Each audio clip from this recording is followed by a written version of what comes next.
الحمد للہ رب العالمین، الصلاۃ والسلام علی خاتم النبیین وعلی آلہ وصحبہ اجمعین، اما بعد فاعوذ باللہ من الشیطان الرجیم، بسم اللہ الرحمن الرحیم۔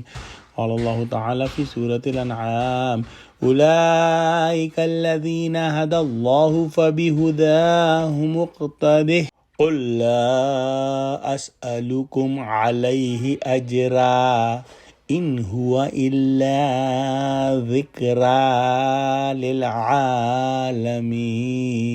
ترجمہ: یہ وہ لوگ ہیں جن کو خدا نے ہدایت دی تھی، تو تم انہیں کی ہدایت کی پیروی کرو۔ کہہ دو کہ میں تم سے اس قرآن کا صلہ نہیں مانگتا، یہ تو جہان کے لوگوں کے لیے محض نصیحت ہے۔ یہ وہ حضرات ہیں جن کو اللہ سبحانہ و تعالیٰ نے ہدایت دی، سو آپ ان کی ہدایت کا اتباع کریں۔ مفسرین فرماتے ہیں کہ اصول ایمان یعنی توحید اور ایمان بالملائکہ اور ایمان بکتاب اللہ و رسولہ اور ایمان بالیوم الآخر میں ان حضرات یعنی پچھلے انبیاء کی اقتداء کا حکم ہے۔ نیز حضرت انبیاء کرام علیہم السلام کی جو صفات تھیں کہ وہ عبادت گزار تھے، زاہد تھے، شکر کرنے والے تھے، تواضع کرنے والے تھے، وغیرہ وغیرہ، ان چیزوں میں ان کا اقتداء کرنا مراد ہے۔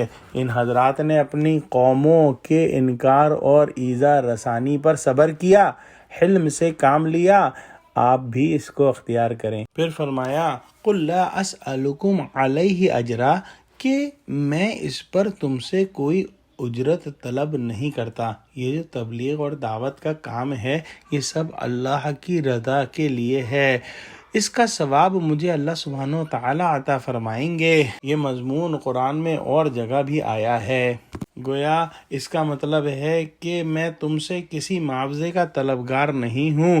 آخر میں آیت کے ارشاد ہوا: ان ہوا الا ذکری للعالمین، یہ قرآن جو میں تمہیں سناتا ہوں یہ جہانوں کے لیے محض ایک نصیحت ہے۔